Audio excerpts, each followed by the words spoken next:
Alright, so here is the pork tenderloin. So the pork tenderloin is right here. You know, I can touch right here. It's right below how this little fat cap over here. This is where the pork tenderloin is. This is a kidney which generally, like for example, if you're selling whole lambs for the market, you generally have to leave the kidneys attached. Why is that? Because it improves the health of the animal. So you see if it's nice and pink and the blood is still moist inside, it's part of really kind of being able to gauge that this animal is not very old, it's not sitting around for so long and that kind of stuff. That's why they send this. So, but here is the loin. Here, see this little tenderloin over here. So here, for example, if I saw over here, this would be a T-bone steak or a porterhouse that you guys saw in the cow over here. So go back to what Chef Patrick was talking about. The anatomy is pretty much the same. So here's a pork tenderloin over here. Here's a pork tenderloin over here. This is the loin as you see over here. So you know already. So what the tenderloin is the back of the animal against the front of the animal. So the other thing that you're gonna see is what you guys saw in the presentation. Once you French this animal over here, which is the last larger rib is here, this piece over here is what we call what? You saw in the presentation. Once you take this piece over here, you're gonna French this to truss it for roasting, but you're gonna retrieve this to expose the bone. This is what is that? Spare ribs, right? So that's basically what you're gonna be doing here. So in this case over here, you're going to do what I'm gonna do in this whole animal here. You're gonna retrieve tenderloin gonna come into this. Over here, they're gonna be marinated. And then the loin, which you're gonna saw in half, and then we're gonna truss it individually so they can roast it like this and then later on cut. It's very difficult over here. Here's the chine bone over here. So this, for example, is generally done by saw. So to take this chine bone, just use that little thing, takes a little bit of a muscle that you're gonna have to kind of operate. This over here is part of the feather bone. So I'm gonna take this whole thing in one piece so you can see, you know, what we do with the pig.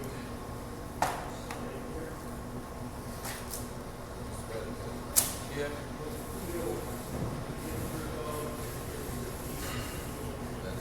Here.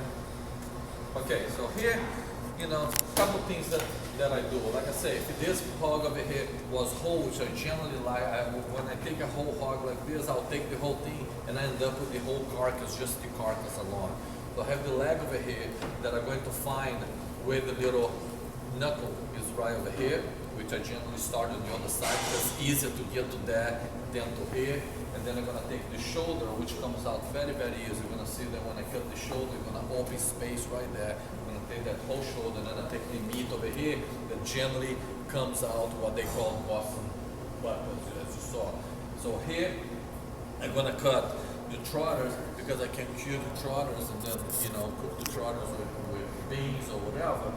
And then I'm going to try to take at least 2 ossobucos out of this guy here and 2 out of this guy here that we can utilize. So a couple things that we're going to need to do before I do that. So we already know what this is. You guys, and then we're going to turn the animal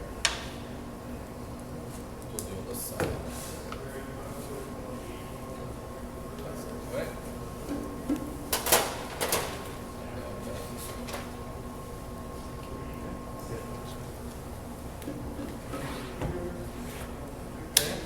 Here is this part over here, is right here, ribs over here, belly over here. So we're gonna do this whole thing. So once I take this whole loin attached to this, when we roll it, that's what porchetta is in addition. And then later on I'm gonna cut.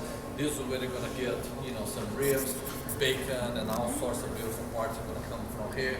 This is gonna be the ham, this is gonna be the shoulder. On the inside over here, this is what they're gonna have the Boston butt, and then that's basically what is going to happen. Okay? So let's get the trotters out. Then we can.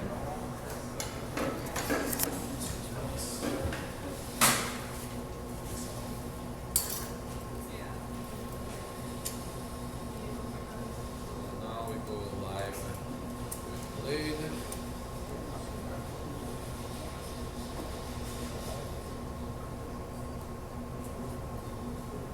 Careful with this because you never know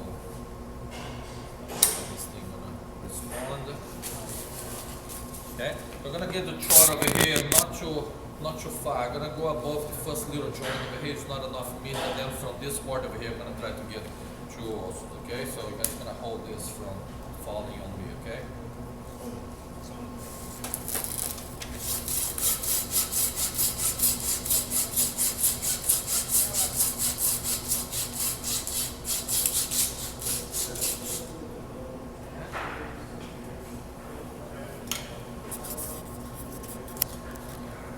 Separate all the little parts, nice and pretty. From here, I'm gonna take one nice book over here, okay? For braising.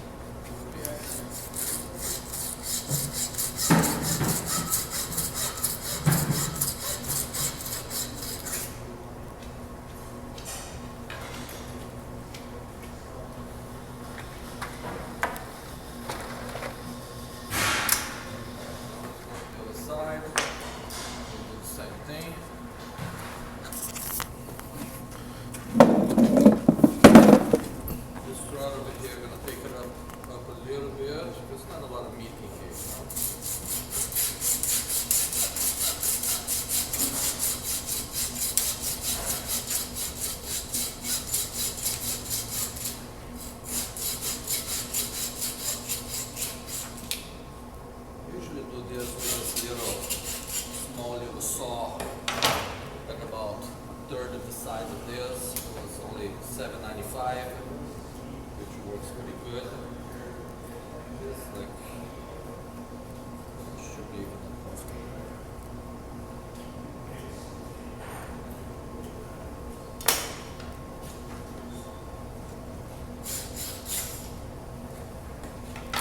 Okay. Now let's take a nice little book over here.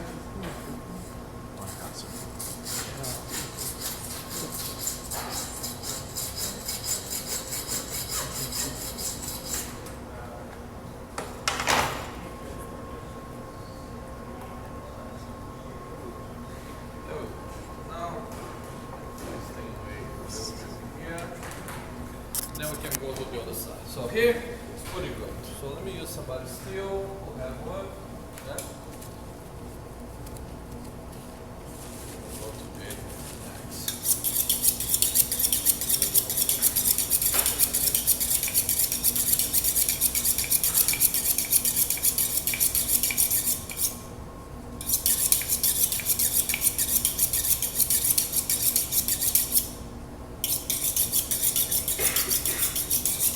Okay, so here, we're going to take this piece over here first because it's generally a little bit easy. So right here, we're going to come over here and we're going to find a little incision over here. So here you're going to notice that right away, we're going to have some space.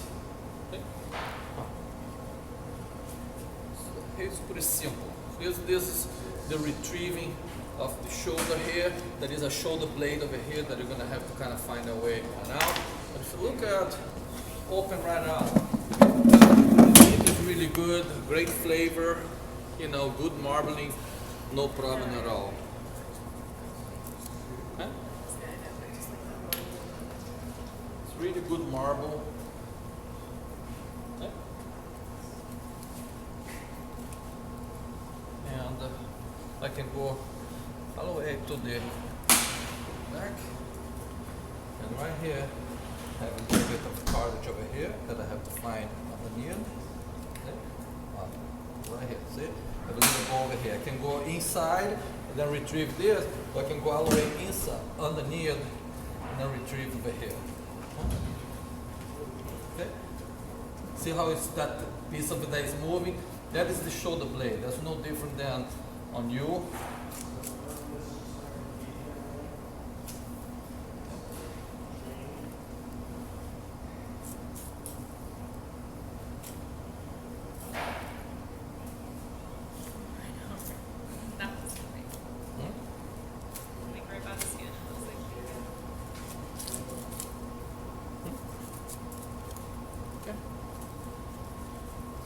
And pork is an interesting thing that you're going to see on your knife because it dulls your knife a lot. And why is that? Because all this fat, you know, so it gets to the inside the blade, so you gotta kind of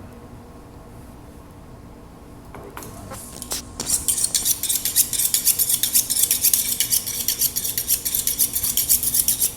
Then we'll come back to that and then we'll go on. So here, I want you guys to look at one thing over here. So here, before I take the leg, I want to take the tenderloin. Okay?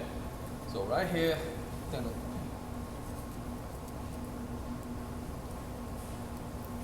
So right here is pretty much where the filet mignon that you guys trusted just yesterday come from. You know? The head is right in here. So that's where you want to.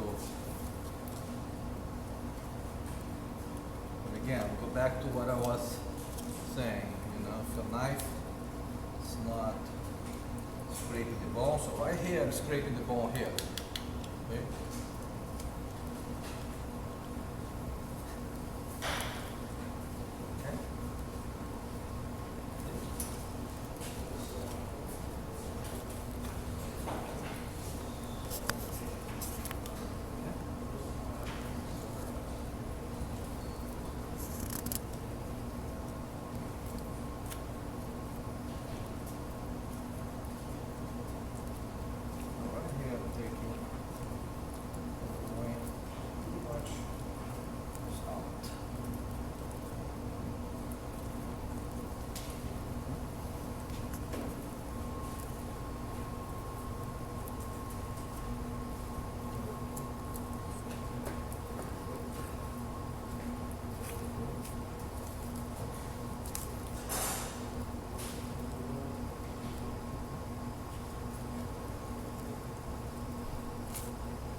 Now, I'm gonna go, you're gonna take the leg, okay?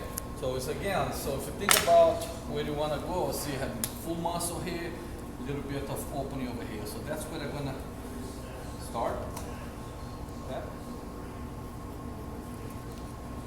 And what I'm looking for this little balloon, this little joint, okay? And that is a little space in here. So you're gonna be able to pop that thing really, really fast. Let's start this way.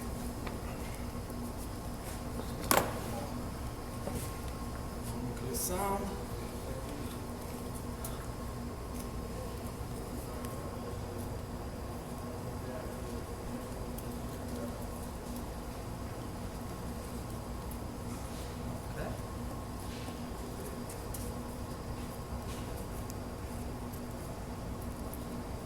Guys to hear the sound, huh? Because this thing gonna pop pretty soon here.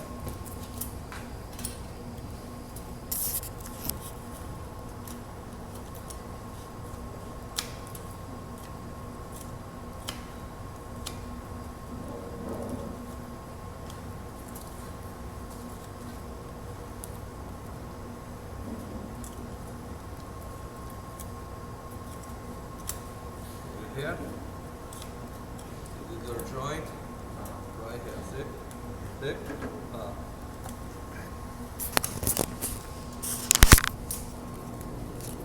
want you guys to see over here, see? I had a little joint over here, little balloon here. That's what I'm trying to separate. So here you're gonna allow me to, you see that there is a beautiful piece of loin right here, and I'm taking this over here, it's part of the tailbone, and I'm retrieving the animal right from the carcass. Right over here in my hand, see? Right here.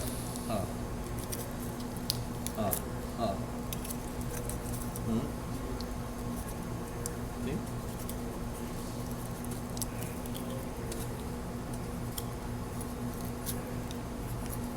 There. Always scraping the bone, so you're not losing any meat. You know, you don't want to.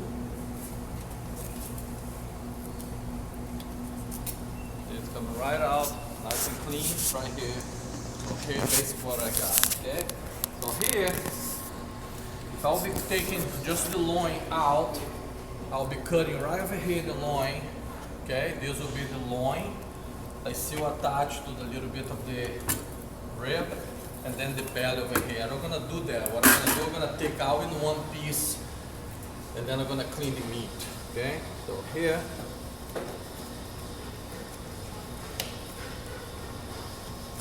So basically what I'm trying to teach you, rather than saw the parts out, I'm showing you how to debone the animal completely.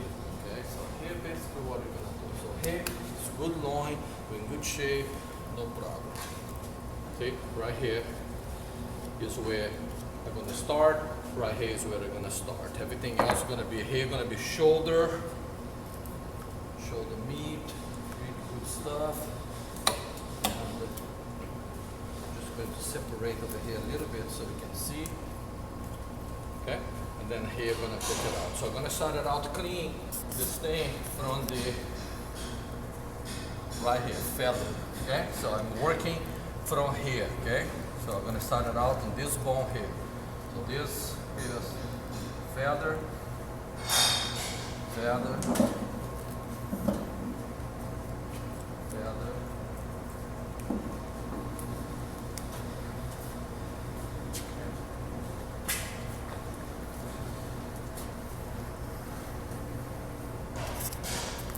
So if you look at the presentation of the beef the other day, what part is this part over here, guys? Start with the T. Top, sirloin, right? So we have sirloin meat over here that we showed in the cow the other day. And this will be no different than what we're trying to retrieve here. So this piece over here is a little bit darker than this piece over here. So I can pretty much kind of cut this straight over here and you still get a nice little piece of meat over here. They'll make really delicious roast. Okay, so right here, take it out. And you're gonna see, we're gonna go back to the carcass.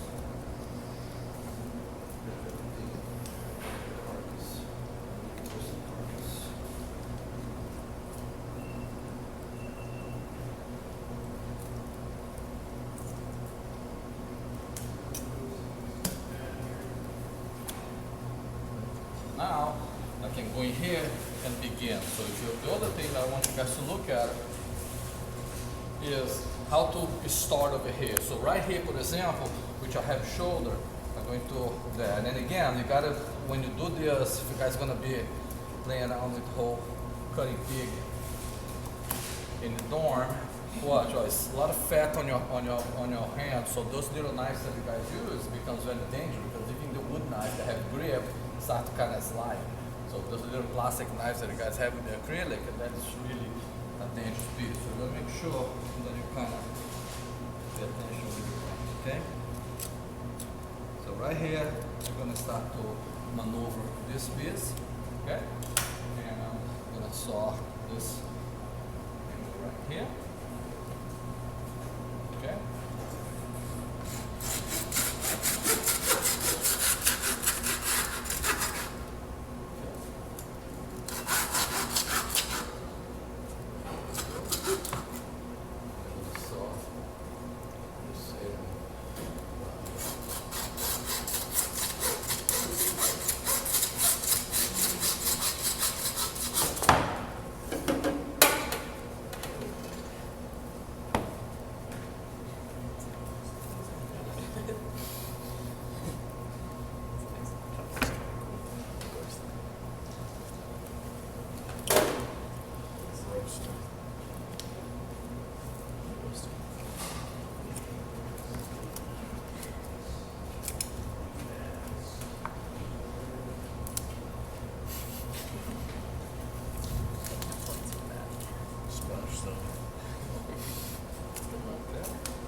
Again, so if I was going to cut short this saw over here, you can see how tricky it would be to just kind of saw this thing over here. So for me, it's easier now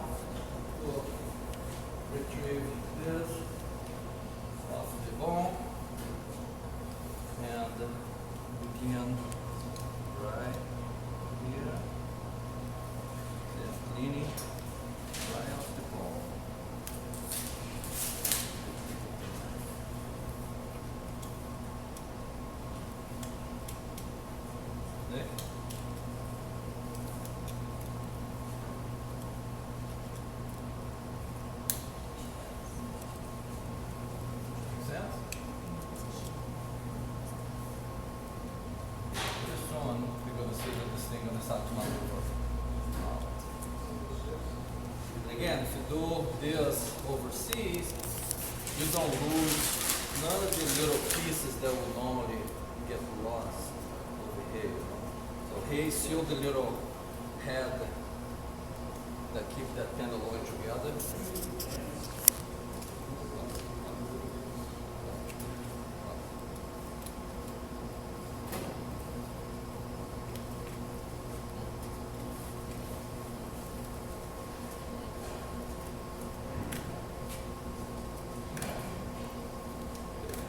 This side, you can see already the loin sliding off the bone, falling towards me here. So now, I'm just trying to find the little, have a little bit of a space in here that I'm gonna hold up, up.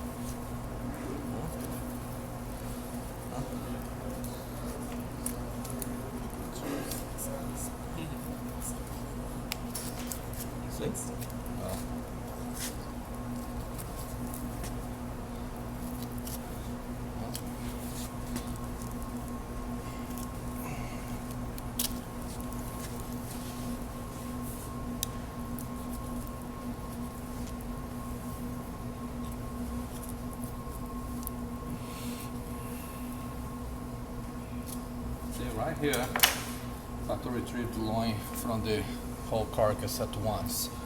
So this would be what they would call porchetta traditionally. So it's the loin that is wrapped on his belly, that basically, and then they'll just kind of roast slow, and that's from here. Clean up this a little bit.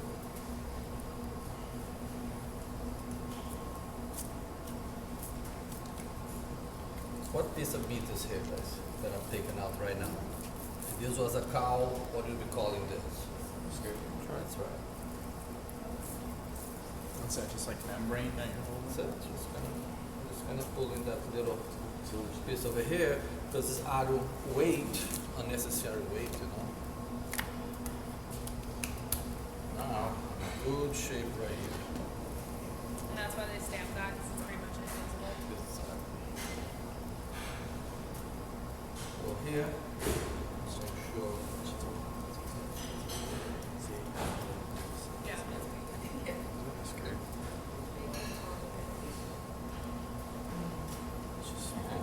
Okay. So here, a lot of people would cut this over here. I think you see the bones would end over here. Why lose this piece over here? This have a lot of flavor and it's so close to the gut sac. Everything's falling over here. It's a stretch meat. It cooks very well. So I'd rather go through the exercise of taking this whole thing in one piece here and keep our attached than just saw everything just for the sake of sawing. So basically, works. And Chef, Now you just keep. we're gonna apply this a little pressure that way, okay? Go ahead. And Chef, you just That's follow the all bones okay. on that. I'm following the bone completely. So basically, my whole knife now is all based on the ribs. All based on the ribs.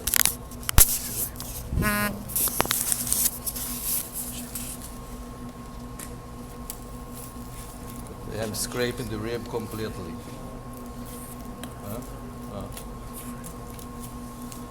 Wow. That's really cool. See, I can take this whole. So these are all the baby backs up here? All babies.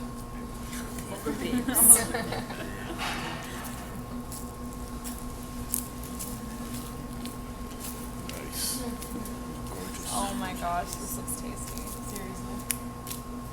So bomb. You know what I mean? It's make much more sense, right? So now, if I'm over here, I'm going over, overseas, and then I'll go and I'll take this loin over here, butterfly this way, score completely, then rub all sorts of garlic and basil and herbs and thyme and everything. And then I roll this whole thing like so, on the fat cap and then truss to put a rod over here and then cook for hours and hours and hours, and that's what you'll drive between Umbria and Siena, and then you'll thin slice this and make a sandwich. That's what really porchetta is. This will be very, very crackly. You notice that the skin is still attached because you're gonna roast, you're gonna hold this fat. See the fat, you're gonna melt it, gonna bounce to the skin and gonna go right back to the meat, you know, and then the skin will get really, really crisp. So that's basically what a porchetta is. So now, let me continue here, because here is an interesting piece of meat, which is this little riblets over here. This little riblets is no different than what we call Korean ribs. And this is what McDonald's purchased many years ago, very, very cheap, to do that little McRib thing that they did. I don't know if you guys remember that. They still do it. They still do it? It comes back. Yeah, it's This like is it. seasonal. This is it. This is the crud. Nobody uses this. Except McDonald's. No, the reason why they billion-dollar company, this is that. So when I do a whole pig, you end up with this whole animal like this, and all the ribs comes out. This is a great braising piece. So here, of course they don't. That's why you got fired from there a long time ago. Exactly. He was like, so that's where it's from.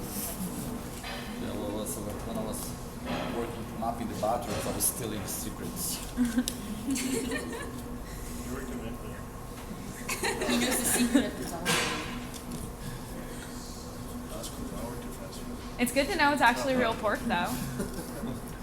I did it, but I think I thought, hey, that's a great gig. I think if you work in fast food, you know how to do it.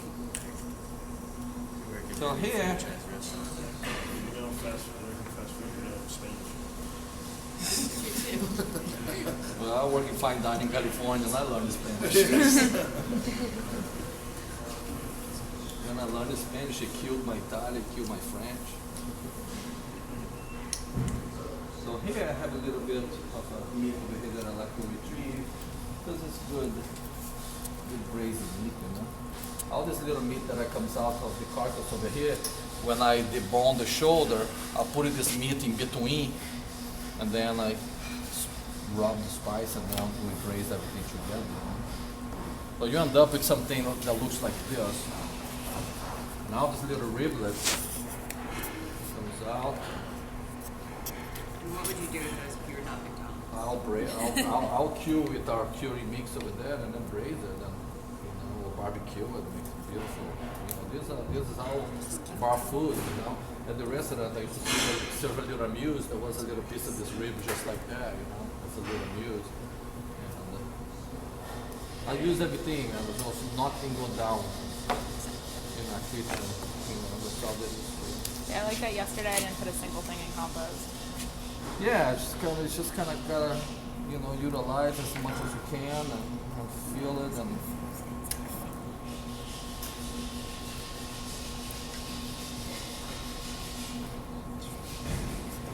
So if this was a whole animal, you can see that the whole animal would look like this, just empty carcass, and you'll be able to see the whole thing. Okay, so here, good. Good.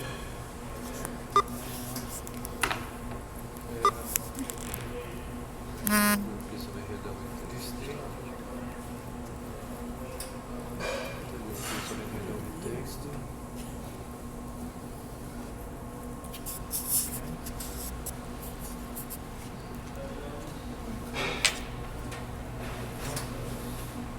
It's close. It's good. It's good.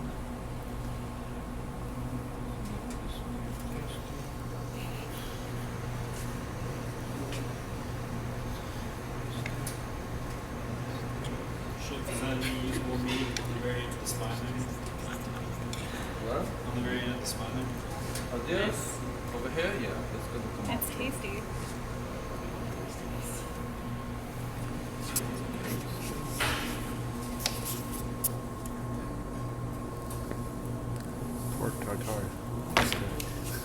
No,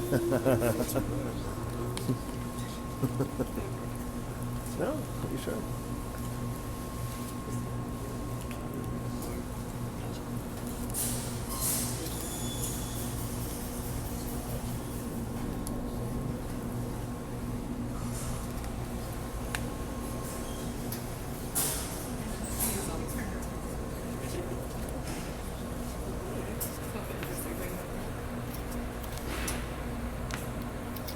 Like of you.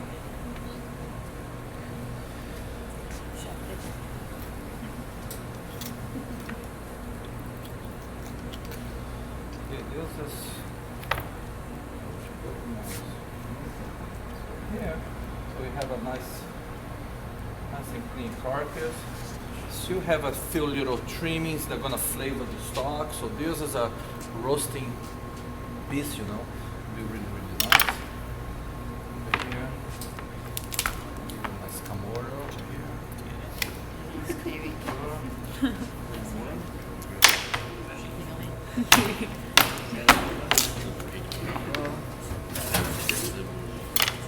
Ducking behind you. I know, right? It's like I'm just trying to close my mouth so it doesn't go flying in there. I don't know.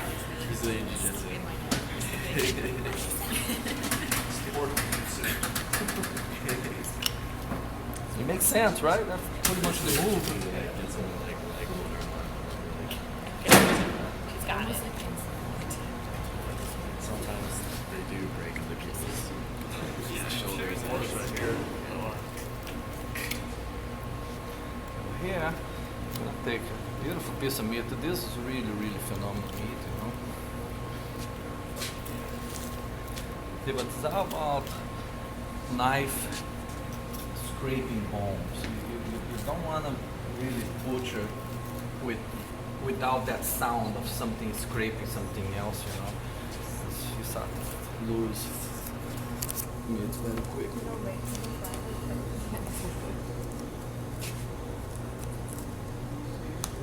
Right here, beginning to the end of the animal. Huh?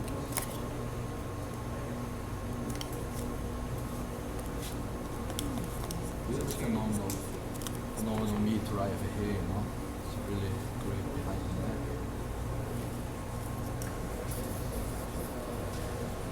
Why is it that meat closer to the bone tends to be the better meat? No, it's just a lot of, because the bone holding the structure of the animal that is exercise no matter what, you know. It's funny because that's an interesting thing that I laugh, because think about where this animal carry most weight. It's not necessarily in the back, it's in the front. You know, the breast and all that stuff. That's why the leg meat, the ham is pink and lean. It's not a lot of weight that the animals carry in the back. It's generally in the front, you know. So, So if we got a stock sheet tray behind you. what's up? Stock sheet tray? For the bones? Okay, so here we're gonna do same kind of thing. We're gonna kind of clean up.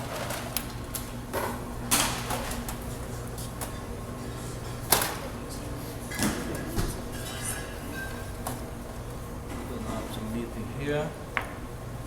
This McDonald's ribs. some riblets there.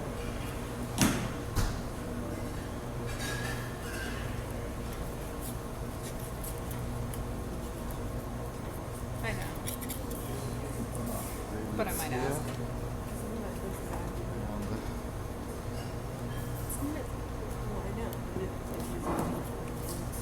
Probably. Riblets here. You notice that when it gets to the front, there's not a lot of meat coming in from between the bones. And why is that? Again, because the cage that carries a lot of weight is like this, so the bones get closer to each other. The back side, there's not a lot of weight, the bones tend to separate, you know, so that's basically what's happening.